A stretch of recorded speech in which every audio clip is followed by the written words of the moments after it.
Welcome back to Powered by Play. This time, we'll be discussing playful care, attention, and compassion.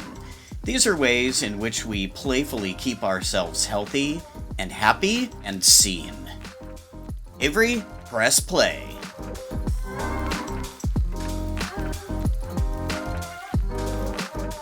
So I want to give a start to this episode by discussing the different types of quote-unquote play types as discussed in this book called Play and Creativity in Psychotherapy.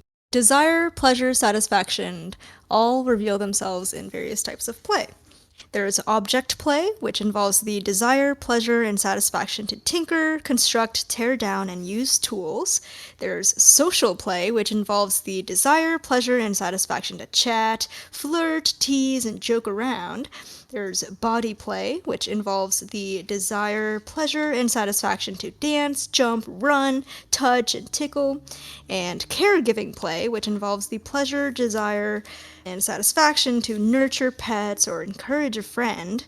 And the final one is exploratory play, which involves the desire, pleasure, and satisfaction to risk, assemble, and execute a plan, and to seek adventure.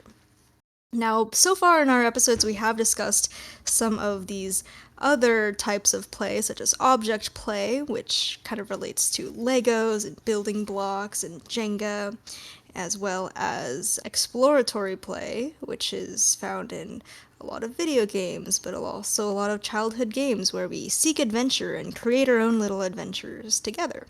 And today we'll be talking about body play and caregiving play, but also maybe it'll overlap with some of the other types of play when we do it with other people, or when we do it alone, or when we're exploring something on our own, or even exploring our internal mind workings.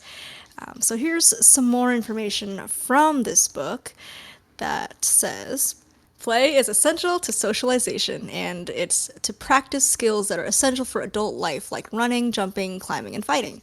And there's this play of rupture and repair that humans and animals share, such as through the play bow that, dogs do a lot, which is where we invite and resume play about nipping versus biting habits of playing and then apologizing when we play too hard or too seriously, and then resuming play after we apologize to each other.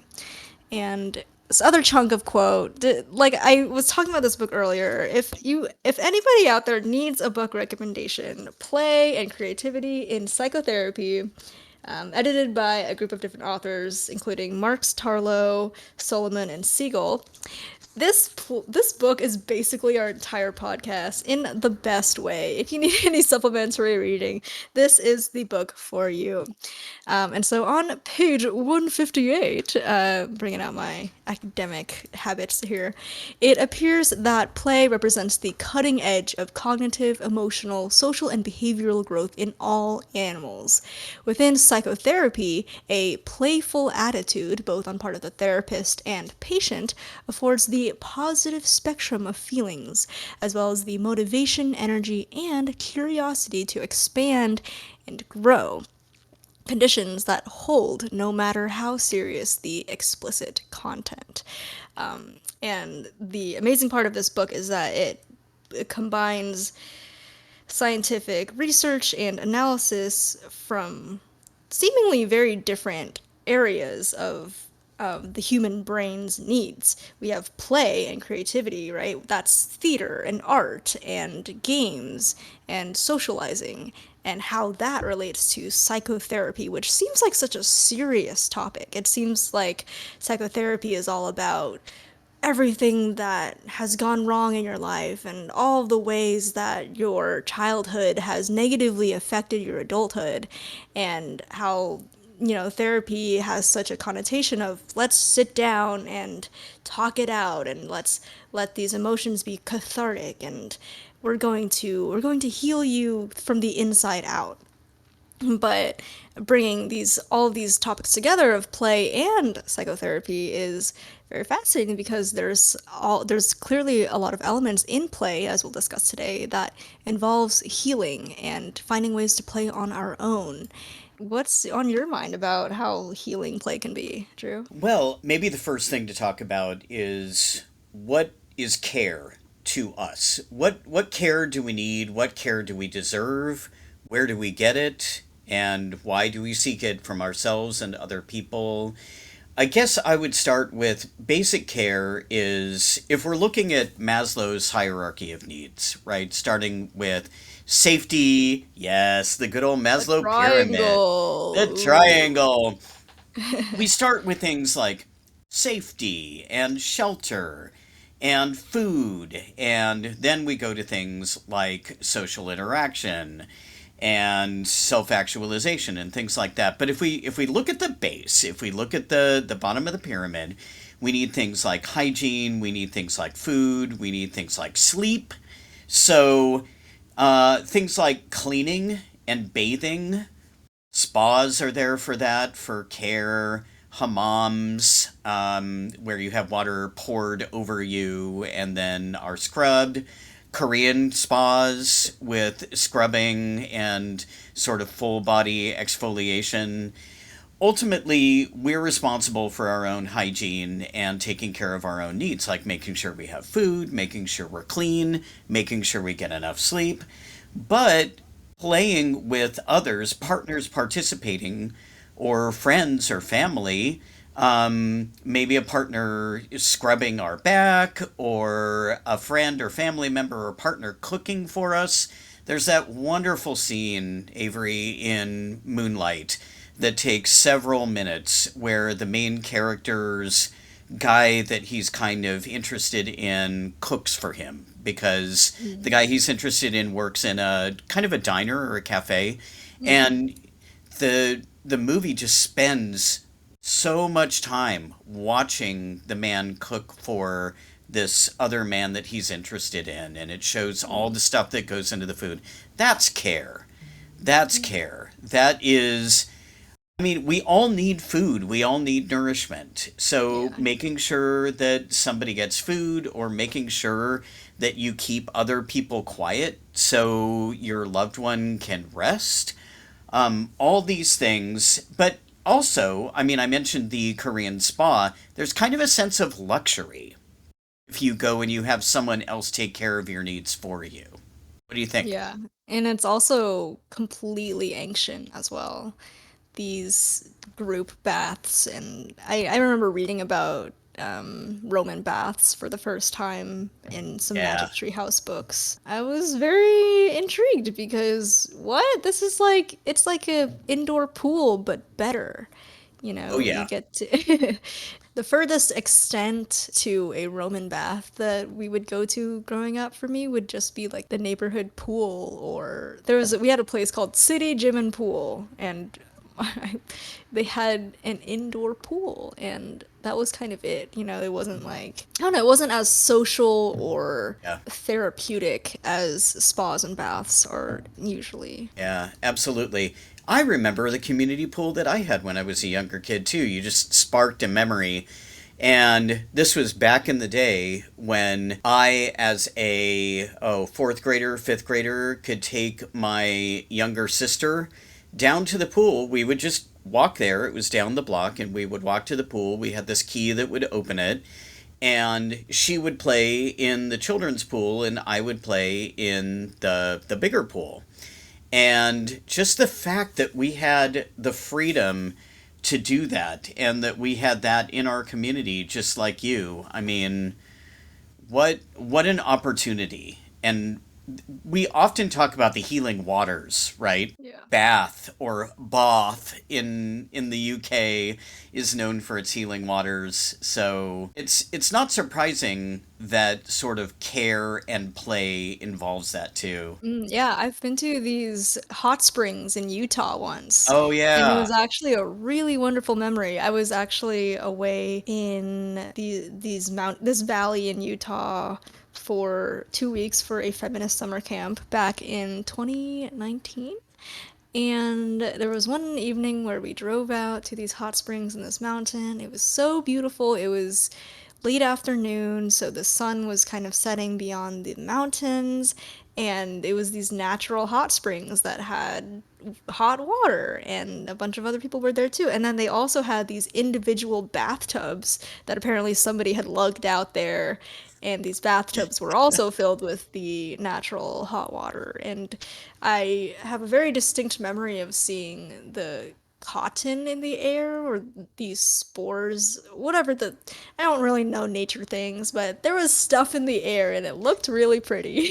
Nice, nice. And in terms of sleep, I mean, how many of us have to deal with feeling guilty about napping? I love sleep so much. Yes, I do too. I think there are these common sayings for these basic things, like, you're worth it, or take time for self care. And I mean, everybody is worth it, but is there something that makes one of us more worth self care than another person? Are there people, does everybody have time and or money for self care? Does everyone have the opportunity for self-care? And how playful can self-care become?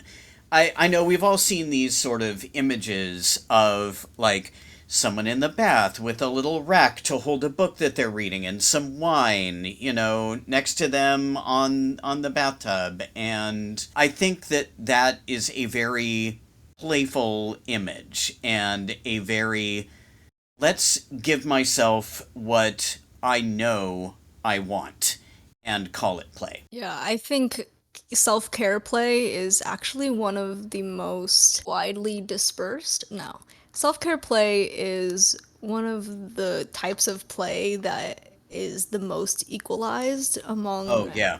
humanity, I think. Hmm.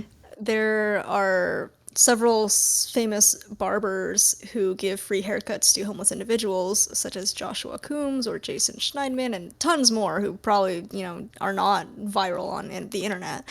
But they share this importance to connect with people and treat them in a dignified way, which they do in their day to day lives as barbers. I'm sure they are connecting with their regular paying clients, and I'm sure that their clients do walk out with, a wonderful, refreshed feeling of themselves and feel that they've been seen as a human, right? With these quote unquote amazing barbers with these magical, not magical, but just very human powers of human connection.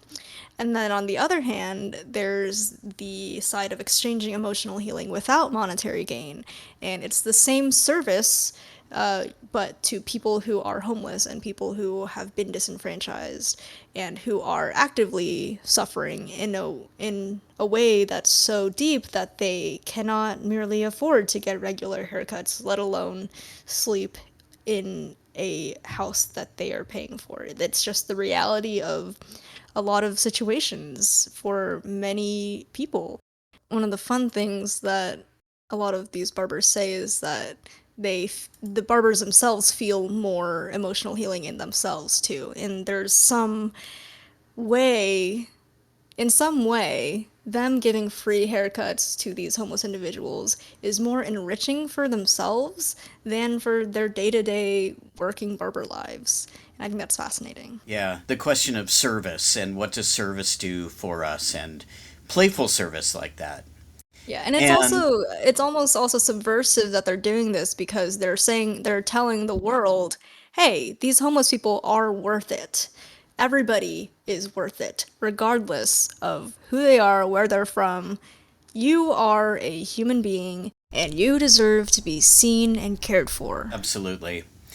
And one of these sort of personal attention, personal care, playful genres that I decided to look at for this week is ASMR, personal attention videos. So, for those of you who might be wondering, ASMR actually stands for Autonomous Sensory Meridian Response.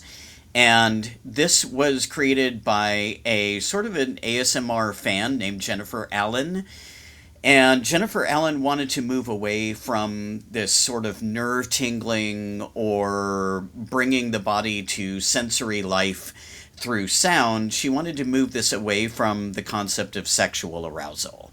And she wanted a term that would indicate a sort of non erotic but very emotional and very sensory sort of experience, playful experience that someone who was witnessing the ASMR leader directing them through this would feel. And I think probably many people have heard about ASMR or have looked at an ASMR video. There's a huge range at this point. I found some really interesting ASMR videos. And typically what happens is the person, the leader, the ASM artist is the term, will look directly into the camera, and they will usually speak in a hushed voice, address the viewer in first person, and maybe add some sounds that would fire off different sensory impulses. So, for example, one of the ASM artists that I watched, and actually watch usually Avery when I'm trying to fall asleep. ASMR is really good for trying to fall asleep. Goodnight Moon and her series, The Babblebrook Inn, and her stories from Babblebrook. In this particular story, or in this particular video, she plays the barmaid of the Babblebrook Inn. And she welcomes in the viewer by saying, "You must have had a hard journey. Why don't you come in and sit by the fire? I have a cozy blanket and I have a cat who loves to come and sit on visitors' laps. Just come in. Oh, I see that the rain has gotten to you. Let's get that wet coat off. Let me get you something dry and maybe something warm to drink." And is speaking in first person. That So was wonderful. Thank you so thank much. you. Thank you, Avery. Definitely focused on making you feel good, making you feel taken care of. And a couple of really interesting ASMR experiences I watched, or videos that I watched. There was one by a man, an ASM artist, who calls himself Ephemeral Rift, and he is one of the very successful ASM artists. This particular video was called "If You Were My LGBTQ Child." And so he had the rainbow flag in the background, and he was talking in first person as if he was giving reassurance to his child that they were going to be loved and accepted, and they would never lose their father's love. He would always be there with them. And I found it, talk about empowering, right? Self care, where I think we're sort of connecting the dots here between empowerment and self care, right? Or empowerment and health, empowerment and feeling seen. And that was definitely there in that video. There's another ASM artist named ASMR Darling who always introduces herself by saying, "Hello, it's ASMR Darling," and then goes on to do many different things. She comes and brings you soup if you're not feeling well. She helps you get ready for a date. She helps you with your makeup, all kinds of different things. So this was really fun because it was absolutely, totally meta.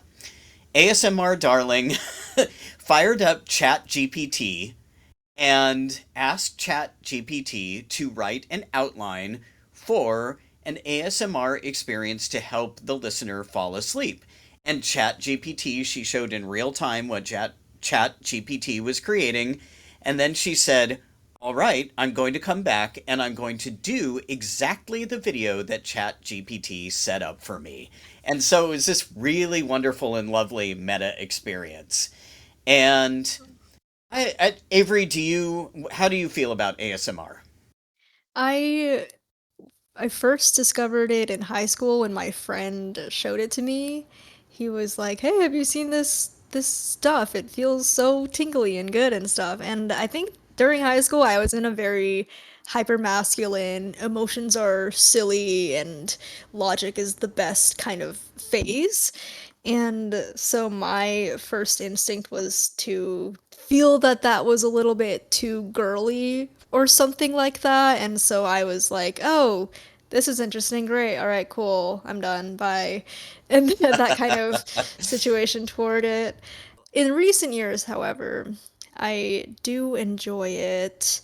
But I don't I don't think I feel the nerve tinglies that much, but I do feel nice sometimes. I have enjoyed slime crunching videos, foam cutting videos.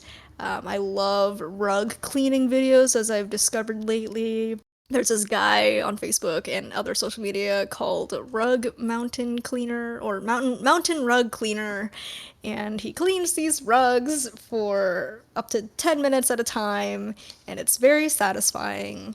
And I've also watched interior car detailing videos where this person takes a car that's been completely trashed on the inside just from everyday use, and sometimes even just by people who have been like customers who've been overwhelmed with their lives and such, and they have no other choice but to have a professional clean their car for them.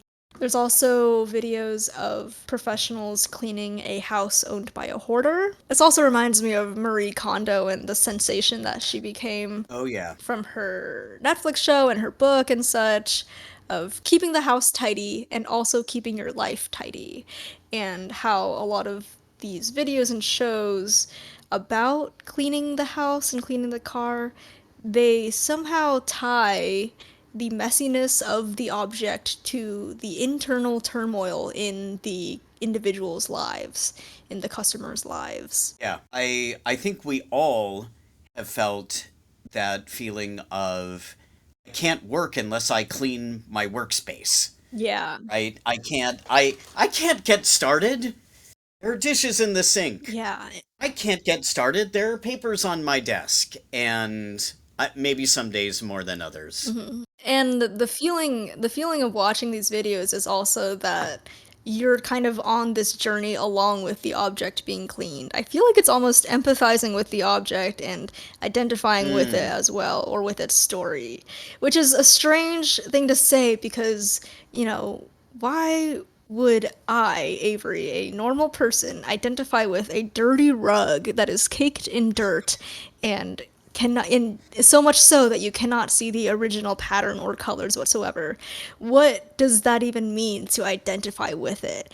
But in the case of when we analyze theater as theater people, there's an element of catharsis when we kind of go along the transformative journey of the protagonist, right?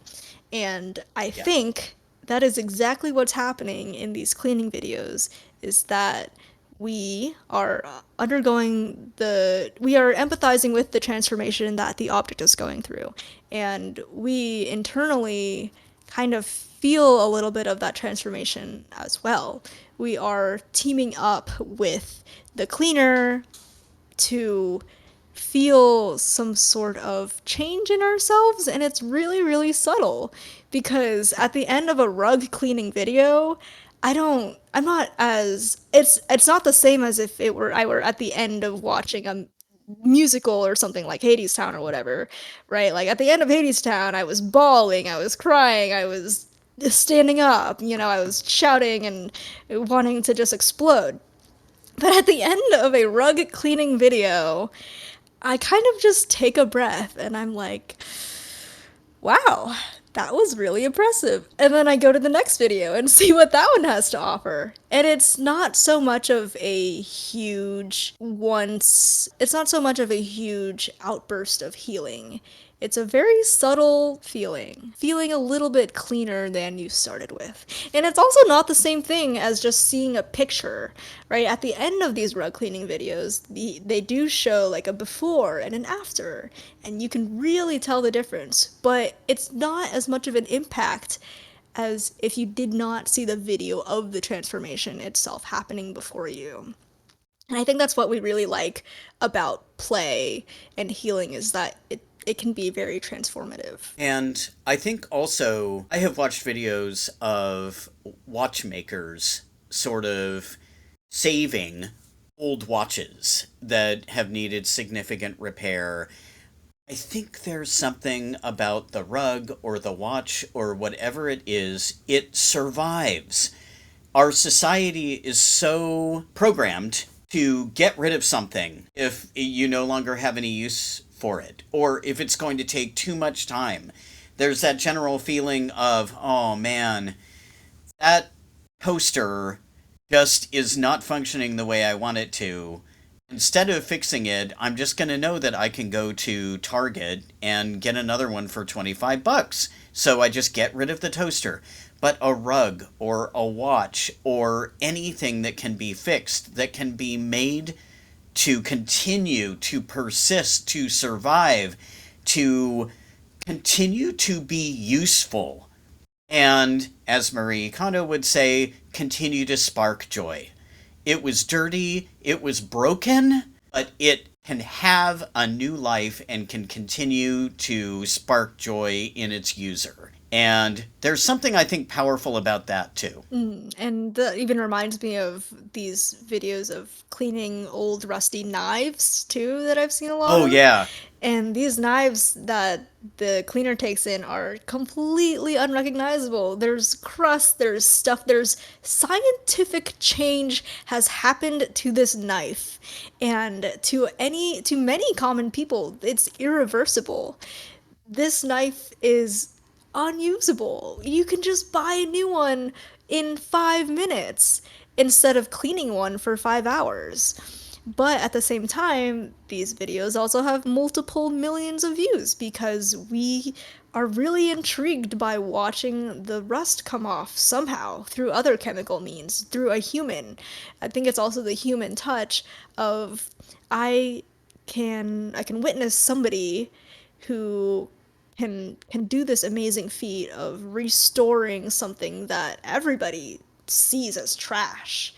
And maybe on a cheesy level, maybe I'm worthy of love too, no matter how far gone I am. Something like that. Ah, worthy of restoration, Yeah, but it also worthy of persisting. yes, absolutely. And this also ties into the idea of commercialization, right? Like everything in America is so widely available that it's it's completely almost redundant to clean a old item for hours on end when you can just buy a new one instantly. A lot of self care items are, of course, disposable: razors, toothbrushes, hair brushes, all those things, loofahs, all those things we just say, well, that has worn out its usefulness. And so I need to go and pick up a new set of razor blades or a new toothbrush or whatever. It's really interesting because they have given their usefulness to us so that we can continue, so that we can persist. And I know you wanted to talk about the first self-care item that you bought and that I bought, and so this is probably a good time to do that because it's about commercial interaction with these things that are going to help us take care of ourselves. When I was a junior in undergrad, I did my junior year in Canterbury in England. Before that, I had an electric shaver. I think that my grandfather got me and that I used for a while. But because the electricity is different in the UK, I needed, rather than something that would convert the electricity, my dad said, well, let's just get you some razors, some regular wet razors, so that you can learn how to do a standard sort of wet shave. And that was pretty fascinating. It was a very different experience than the dry shaver. It was smoother, not just that my skin got smoother or like less hair, but also it just kind of rolled more smoothly because, of course, the cream was there. And it was more inviting somehow. And this kind of extends into now when I go to the barber shop, when I get my hair cut, I usually get a hot towel shave as well. So there's a situation where you have a commercial exchange where you are literally trusting someone with a straight razor next to your neck. And for all those folks who grew up with Sweeney Todd, we know what kind of trust that is. And Was literally about to mention Sweetie Todd nice. because I never even knew what a straight razor was until I saw Sweetie Todd on stage, and I was literally just waiting for you to finish your sentence so that I could just be like, but wait. That's right. I mean, talk about trust, right? And talk about, I mean, Sweeney Todd is such a betrayal of trust. Absolutely. And he has that wonderful line about, "At last my arm is complete again." When Mrs. Lovett brings him his razors, he sings a love song to his razors. It is fascinating. I mean, care and concern, but flipped on its head. Yeah. Yeah. Oh, such a wonderful metaphor. Okay, how about you? I think the first self care item I bought for myself was a charcoal mud face mask thing from Amazon back in high school. I don't even remember what bewitched me to obtain this, but it's probably just from seeing advertisements online. And my skin was very normal. I mean, I had occasional, pimples, as many high schoolers do. It was probably the videos on YouTube of, oh, I tried this product and it made me feel better, it made me look better, it helped me relax for 15 minutes. And I was like, okay, I'm sold, let's try it. But I didn't get the expensive kinds that, people are advertising. I just got the cheapest kind on Amazon that I could, and the descriptions are, this product is rejuvenating. It's full of charcoal for some reason. I think that was my first time also experiencing the charcoal craze of how apparently it's so good for your skin and internal revival and stuff. And I think I tried it a couple times and then I was too lazy to try it ever again because it was, I don't know, it was just kind of a hassle and I didn't really feel that much better after it. It kind of reminds me, Avery, of the Biore strips that go on your cheeks or your nose. And the original advertisements, the original commercials for those would show Oh, like yeah. an actor pulling the strip off of her nose and then would show all the little stuff that was on the strip. And I suppose you could look at that and you could go, oh my gosh, that's gross. Like, why would a commercial show that? Why would that entice anyone to buy it? Because it's cleansing. Like, you can literally see, just like the rug, the actor's nose kind of being cleansed like in real time. Advertising is very visual, and transformation is not always very visible, and molecular skin clearing is not always visible. And so, for that to have had a visible component, probably added a lot to its appeal for sure. Yeah. Of course, play that is combined with care and attention and concern is not limited to humans. And I know that you have experiences that you really want to talk about, and I was very excited to hear about these. Ah, yes. So I've been to a couple of cat cafes, and in other countries they might be a little bit more common, and they've become sort of a novelty in America thus far. In a lot of big cities, they tend to have some. And so I've been to a cat cafe in Orange County, as well as one in Pittsburgh, Pennsylvania. And all the cats are adoptable. Basically, what a cat cafe is that you get to pay a few dollars and then you get to spend half an hour with these cats. And there's of course the rules of like being gentle and not imposing yourself on them, but also you get to play with them. You get to play with their toys and watch them run around sometimes, and you get to pet them. And most of them are, I mean, all of them are always really well behaved and very nice to you as well. And I think they have been a really nice thing to visit every so often because I personally do not have my own pets. And it's nice to play with animals without having to interact with humans. Right, because like, for me, when I pass a dog on the street that I really want to pet, I usually do not ask to pet the dog because my thought Hmm. process is this human probably does not want to talk to me and they probably just want to go about their day and do their very normal walk. But internally, I'm just repressing all of my. It's so cute. I have to talk to it. And so the cat cafe is a nice opportunity to let myself hang out with some animals who actually who probably want to hang out with me too. I don't know. You can't tell because a lot of the times they might just be napping and sleepy, and then you might feel a little bit disappointed at the cat cafe because you're like, oh man, why are so many of them just like not playing with me? And there's also, you have to be open to whatever the cats are feeling.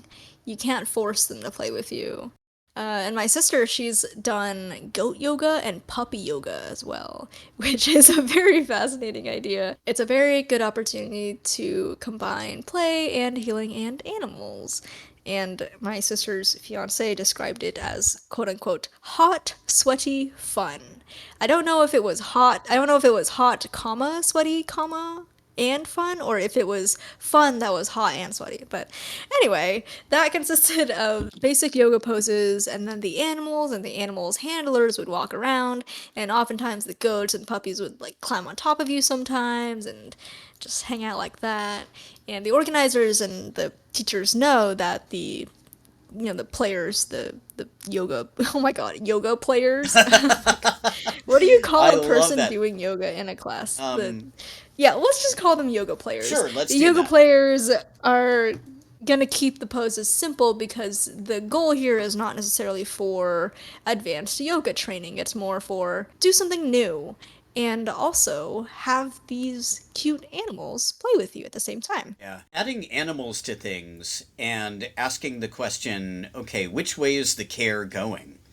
Is the care going both ways? Those bumper stickers that are everywhere that say, who rescued who, Yeah. right? And okay, so I feed my dogs, clean up after my dogs, and make sure that they have a place to sleep and that they're inside when they need to be inside. And my new cat, my new Siamese cat that I am just absolutely bonding with, Aw. making sure that she is separate from the dogs when we're not there, just so she has her own space and she doesn't have to worry about the dogs trying to play with her. And so that's care on my side, but as we all know, if an animal comes over to you and allows itself to be pet, it is providing care to you as a human. It is a two-way street and a reciprocal relationship in terms of care. Yeah, and they're a little different because you don't have to make small talk with them or ask them how their day was because they can't communicate with you with words, and you no longer have to use words with them, and that's also really healing as well. Absolutely. So, going back to sort of the virtual space, there are other ways of playing out care and concern and attention that exist as well. So, I know on social media that when I am curating sort of my playful presence or trying to indicate ways in which I am taking care of myself, things like sharing travel photos or sharing playful moments or restful moments. I try to curate those up a little bit and make it look I think I'm providing the illusion that maybe I have more money or free time or ability to relax than I actually do. And so that curating sort of takes out all of the work of, well, I had to run to catch the train to get to this place, but then it was a beautiful spa day. Or I was super duper hot and sweaty that day. But look at this animal that I was hugging. I mean, it was so great. It was such a great experience. And so, sort of curating and staging those photos a little bit to make it look like I am a person who knows how to take care of myself and self actualize. And a lot of a lot of my friends also are into posting memes. That is sort of how they perform themselves online. And so some of these memes are just them laughing at pop culture or laughing at some philosophical issue. But a lot of the memes are about take time for yourself today. Remember, you are enough. Find something that you want to do and do it. And so, in this virtual space, I think there's a lot of constructing the self as a caring self and trying to help others care for themselves as well. Yeah, it's kind of like establishing yourself as somebody that other people can go to if you need help. Social media is a great opportunity for people to display themselves how they want, and there's always that opportunity to be very playful on social media of like, oh, hi, like I wore this cool outfit. Caught up with my family this weekend. And then when something serious happens, people are expected to respond. Like, there's very different sides of social media. There's the playful self curation side, and then there's the tragic national event happens, and now I have to express my take on it.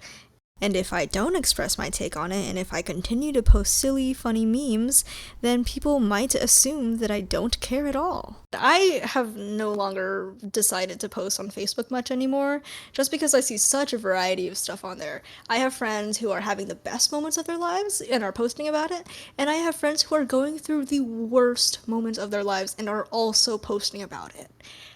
I don't want to get involved in between that. I want to play it safe and just lurk, be silent, and not be on either side of that spectrum because it feels like you have to be on either side of that spectrum. I love the idea that you were talking about how do you respond? And not only how do you respond to a current event, but how do you respond to somebody's post? There was that time for a while Facebook did not have the little care emoji. It had like, it had like the frowny face, it had sad, and it had love. And say somebody lost a family member. What do you do? Do you put the sad emoji because you want them to know that you feel sad? You're not going to put the thumbs up like emoji. And is it a time to put love? Because typically love is when somebody, yeah, the heart. Typically love is when somebody says, I didn't think I could do this marathon, and I did it. And you're like, yeah, you get a heart for that. You get a love for that. Yeah. I love that for you. But Facebook added the care emoji just for those moments when you don't actually know what to say, but you want to say something. All you have to do is click the little happy face hugging a heart, and you'll indicate care. And it was really fascinating to see when care started popping up a lot. When people realized, oh, I now have that option, and I'm going to take that option. Another thing that people have been doing on Instagram a lot is having dumps, which is basically like an April dump or a June dump. Basically, here's one post with like 10 photos that I took throughout this month, and that's the caption. There's not really much of a description, and a lot of these photos are not very edited, or they're from all different kinds of contexts, and it's a little bit less curated in terms of being perfect, but at the same time you're still curating some sort of experience that you've been through as well. And there's always some sort of curation, whether you are being natural with it or whether you're being perfectionist with it. Yeah. But on the topic of escaping from all this shit, this is why people dream and daydream about living in the woods, to be honest. Facebook and Instagram are complete. If you and I suddenly did not have Facebook or Instagram starting from right now, our lives would not be very different, in my opinion. No, really not. We would be fine. And that's a lot of what some internet people are discussing of, I want slow living. I want long walks in the woods and to be present in the moment. I want to cook my own food, raise my own chickens, and have a nice quiet home where I don't have to climb a corporate ladder. I don't believe in hustle culture. I believe in I was gonna try to think of a cool rhyme for hustle. Bustle? I don't know. Anyway, the alternatives to hustle culture, basically, where capitalism and capitalist markets create needs right? I recently listened to this podcast episodes from Behind the Bastards, which is a podcast where they explore the backstories behind villains of history, such as Hitler or Napoleon Bonaparte or Coco Chanel and etc. And one of their episodes, or it was a two-parter. Some of their episodes were on tobacco, tobacco or tobacco. Anyway, cigarettes, and how before the creation of the cigarette, people were already smoking a little bit of pipes and cigars and such, but cigarettes were not a need yet. And then that guy, this Duke guy who created and marketed the first massive cigarette market, he had to create a need for people to want to smoke these things that kill you.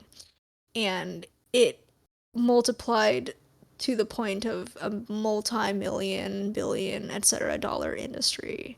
And that is basically the definition of capitalism. You don't want these cigarettes? No. You do. Here's why. I'm going to market these cigarettes to you, and now everybody in the world is going to be dying slowly because of it. And that is very ingrained into American culture. It's completely valid to want to escape from it. Yeah. Take care of yourself. Have a relaxing smoke. Take care of yourself. Unwind with some wine.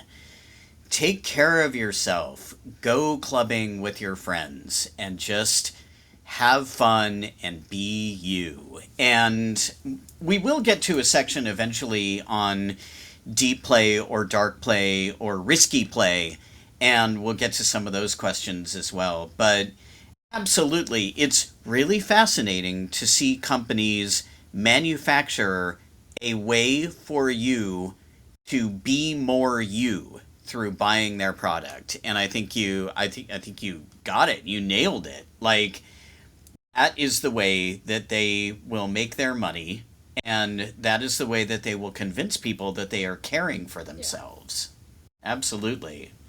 And I think in general, capitalism also creates this pampering or this lux, right? Like spa days, pedicures, manicures, facials, anything that is going to make you, we talked about this with haircuts, anything that's going to make you feel like the best version of yourself.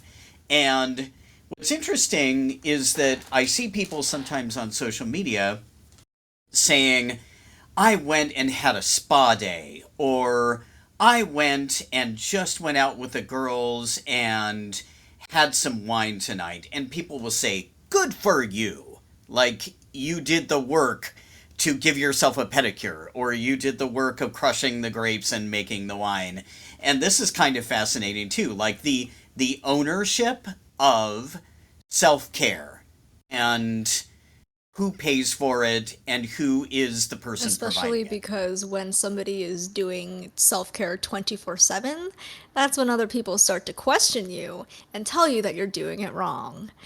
People want, or people expect you to be balanced in your work and your play. They expect you to work for, up to 40 hours a week, and then you can take your weekend to have fun. But there has historically been a stigma against mental health days where you are working so hard that you have burnt out and you just don't feel well mentally enough to go to work, and you just need that day off. And sometimes, and that's an example of when the balance is off, of when you have done too much of one thing and you need to restore equilibrium the other way, so you keep your balance between work and play. My mom would always be angry at my brother for playing quote unquote too many video games. And that's a common parent's dilemma of how many hours of gaming do I allow my child to do? And I would hate that responsibility because I can barely balance my own work and play hours. Who am I to get to determine what a kid should get to do? But at the same time, that was kind of probably the point of her, of like, she didn't want him to play too much. She actually wanted us to work like 80% of the time. But anyway. I love when my daughter has a playful assignment in class So, for example, right now she's taking Korean. She's taking Korean language courses online. This is her third year of doing that. And for year three, her final assignment is to design her own travel experience in Korea. And so she has to choose sites of interest. She has to write about them in Korean, justify why she wants to go there, plan it out, make sure that she can actually get to these places in time. To me, that is a fantastic final assignment. And then you can actually use that travel itinerary. And it's very playful thinking about, oh, me, I get to personalize my learning. I get to invest. I get to take some kind of ownership over what I get to write about for this assignment. Best kind of learning, playful learning. That's amazing. And there's also versions of playful productivity as well, in especially in some video games, such as Stardew Valley. Have you heard of Stardew Valley? Oh, yeah. Yeah, Yep, I basically, know Stardew farmer Valley. farmer who farms, fishes, mines, sells, and most importantly, makes profit. And there's also Unpacking, which is a video game about a girl moving throughout different homes in her life. So she has to unpack in every new home and every life change. There's Virtual Cottage, which is a lo fi study timer with a cute environment and cute lo fi music. And then, as we've mentioned before, House Flipper and Power Wash Simulator, opportunities to quote unquote relaxingly clean and to redo destroyed houses to make something dirty into something clean. And there's a strange juxtaposition of product slash anti product, right? Like these cozy, relaxing video games are are you're playing. So obviously while you're playing these games, you are relaxing. You are literally playing. However, you're also kind of working in the game context, right? Like you are doing physical labor as a farmer in Stardew Valley. You're waking up at 6 a.m.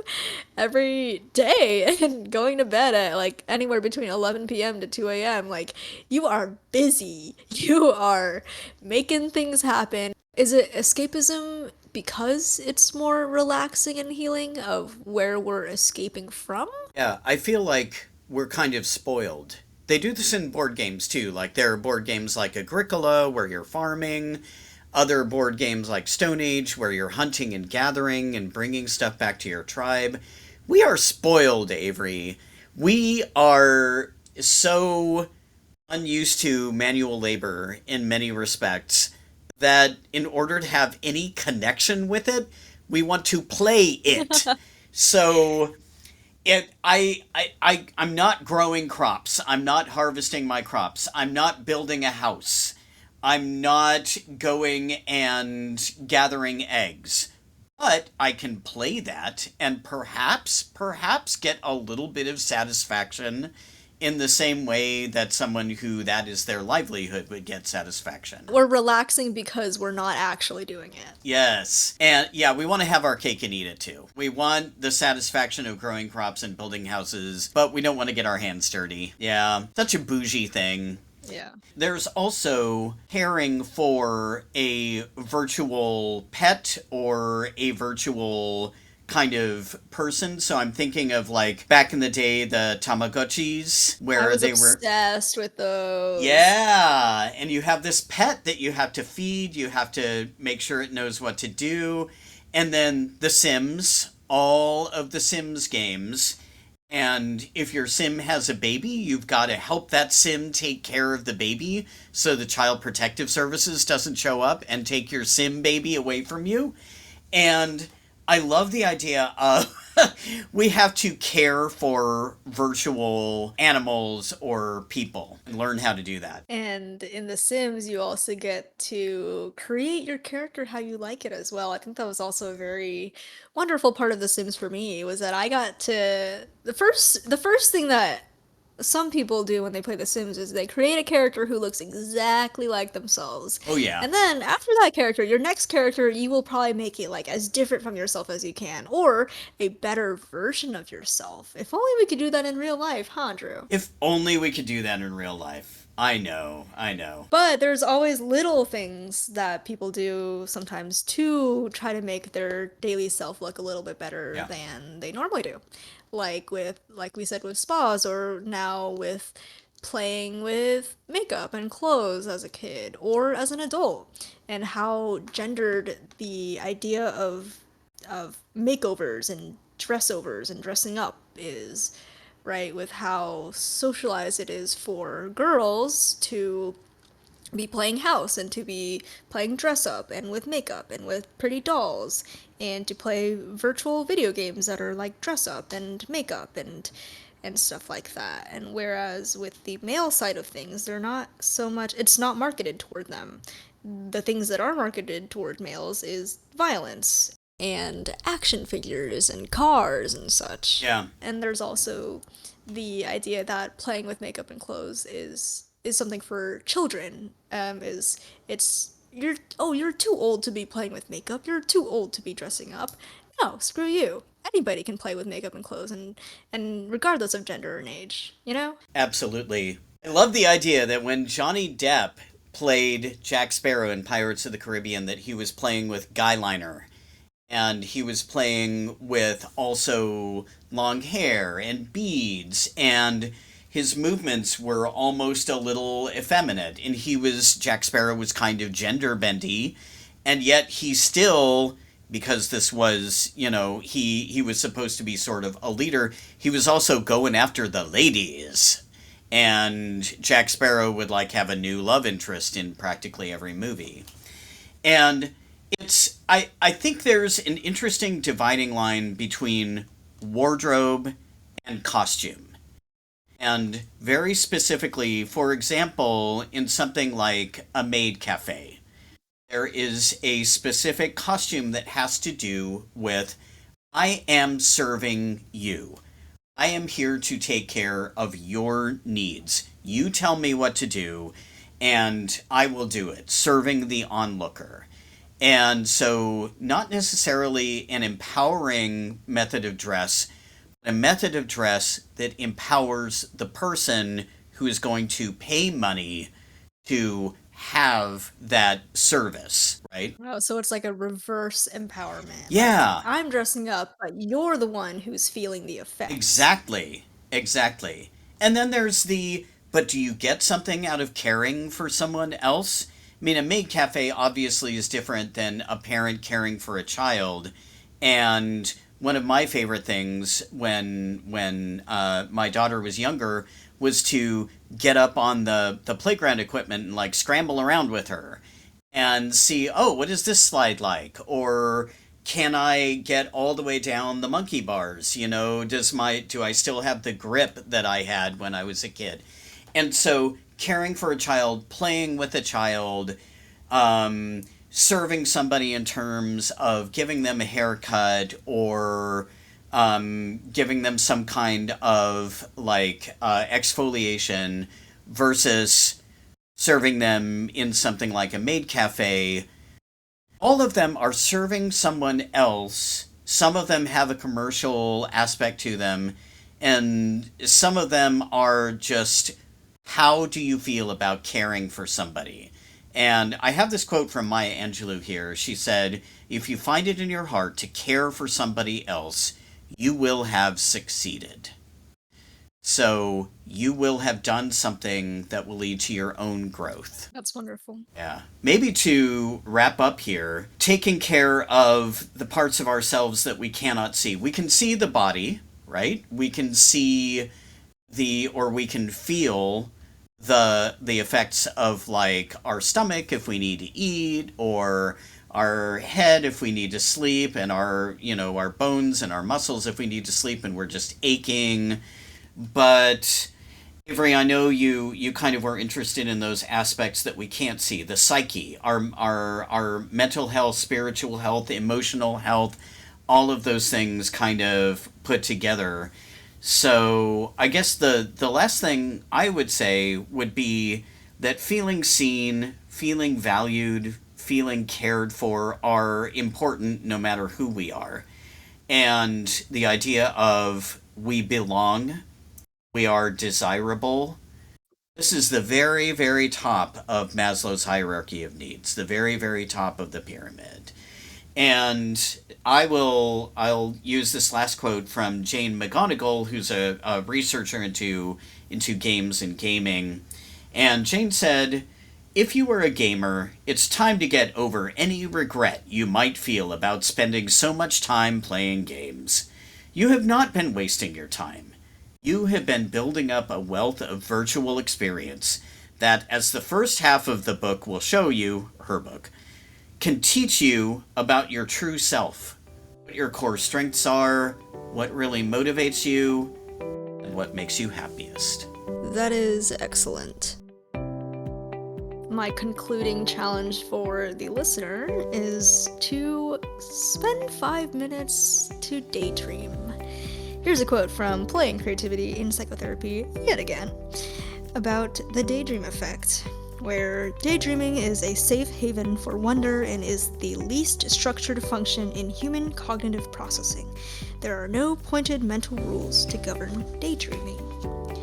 When the waking mind is left free to roam to the farthest edges of imagination, it's easier to engage optimistic thinking, and it's a harmless way to self-indulge.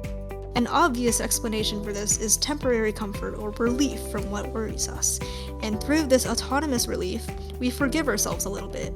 We might paint a slightly more virtuous version of ourselves than we usually picture. By forgiving ourselves, we can be more forgiving of others, and thus, an empathetic cycle ensues. Go and daydream, and report back. This has been Powered by Play with Avery and Drew. If you've been enjoying this podcast, you can support us online at Ko-fi. That is ko-fi.com/poweredbyplay. Thank you so much for listening, and we'll catch you next time.